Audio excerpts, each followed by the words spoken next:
किसी ने क्या कमाल की बात कही है दोस्तों। इंसान सुनता है मन भर, उसका प्रवचन देता है टन भर और अपनी जिंदगी में उसका प्रयोग करता है कण भर। तो दोस्तों, स्वागत है आपका एक बार फिर से मेरे इस चैनल में। और मैं आपके लिए एक बहुत ही प्यारी सी एक स्टोरी लेके आई हूँ। तो प्लीज़ मेरी स्टोरी के साथ अंत तक ज़रूर जुड़िएगा। तो चलिए शुरू करते हैं आज की कहानी। एक व्यक्ति, एक गरीब व्यक्ति ऐसे किसी गांव से गुजर रहा था। तो वहां देखा उसने, उस गांव में बहुत सारी भीड़ इकट्ठा थी क्योंकि उस गांव में एक समारोह चल रहा था। फिर उसने ऐसे किसी व्यक्ति से पूछ लिया कि भाई यहाँ हो क्या रहा है, किस बात की इतनी भीड़ इकट्ठा हो रखी है। तो उस गांव वाले ने उसको बताया कि हमारे गांव में एक समारोह चलता है जिसका नाम है हस्ती पटबंधन समारोह। इस समारोह में होता यह है कि इस भीड़ में सब एक लाइन से खड़े हो जाएंगे और तभी शाही हाथी आएगा जिसकी सूंड में एक माला होगी। और ये शाही हाथी जिस किसी के गले में भी ये माला डाल देता है वो अगले 5 वर्षों के लिए इस गांव का, इस राज्य का राजा नियुक्त कर दिया जाता है। अब ये गरीब आदमी सोचता है कि क्या क्या हर्ज है अगर मैं भी इस समारोह में भाग लूं, हिस्सेदारी लूं।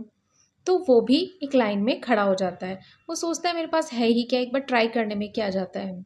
और होता दोस्तों ये है कि जैसे ही शाही हाथी आता है वो, और सूंड में उसकी फूलों की माला होती है, वो लकीली वो फूलों की माला उस गरीब आदमी के गले में डाल देता है। क्योंकि ऊपर वाला भी शायद उस दिन उस पर मेहरबान था, उसकी किस्मत खुल जाती है। अब वहाँ पर पंडित जी आते हैं और उनको बताते हैं कि आपको अगले 5 वर्षों के लिए राजमहल में रहना होगा और अपने राज्य के लिए कार्य करना होगा। सारे ऐशो आराम, सुख सुविधा सब आपको मिलेगी।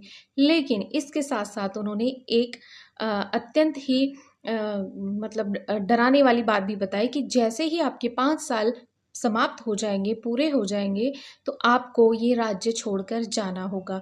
और ये राज्य छोड़कर आपको हमेशा हमेशा के लिए यहाँ से चले जाना होगा। और वो भी कहाँ, नदी को पार कर कर एक दूसरा गांव है, वहाँ पे आपको अपना जीवन व्यतीत करना होगा।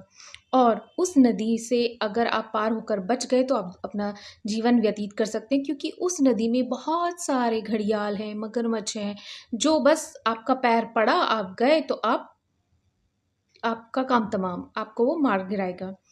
वो गरीब व्यक्ति सोचता है कि मेरे पास है ही क्या, तो क्यों ना मैं इस राज्य का राजा बनना स्वीकार करूं। तो वो स्वीकार कर लेता है कि मुझे आपकी शर्त मंजूर है, मैं अगले 5 वर्षों के लिए आपके यहाँ आपके राज्य का मैं राजा बन जाऊंगा। अब 5 वर्षों तक उसने बहुत अच्छे से अपने राज्य की देखभाल की, सभी लोगों का खुश रखने की कोशिश की, अच्छे से उनकी देखभाल की, अपने राज्य में बहुत अच्छे अच्छे ऐतिहासिक काम किए और एक वो बहुत ही अच्छा राजा साबित हुआ। अब क्या हुआ, समय का पहिया घूमा और जैसे ही वक्त होता है उसके 5 साल पूरे होने का, तो उसको राज्य को छोड़ के जाना होता है। अब पूरी प्रजा दुखी कि कितना अच्छा राजा था जिसने 5 वर्ष तक इतने निष्ठा से हम लोगों की सेवा की, हमें इतना खुश रखा, इतना खुशहाल राज्य बनाया। सबकी आंखें नम थी। लेकिन सबके सामने ये दुविधा थी कि ये राजा उस नदी को पार कैसे करेगा, क्योंकि वहाँ तो बहुत सारे मगरमच्छ हैं, घड़ियाल हैं। जैसे ही राजा वहाँ जाएगा वो तो उसको खा जाएंगे। तो बहुत लोग दुखी हो रहे थे, व्यथित हो रहे थे। सब लोग राजा के पास चल पड़ते हैं और राजा भी खुशी खुशी अपना राज्यपाट छोड़ देता है और वहां से चलने के लिए तैयार हो जाता है।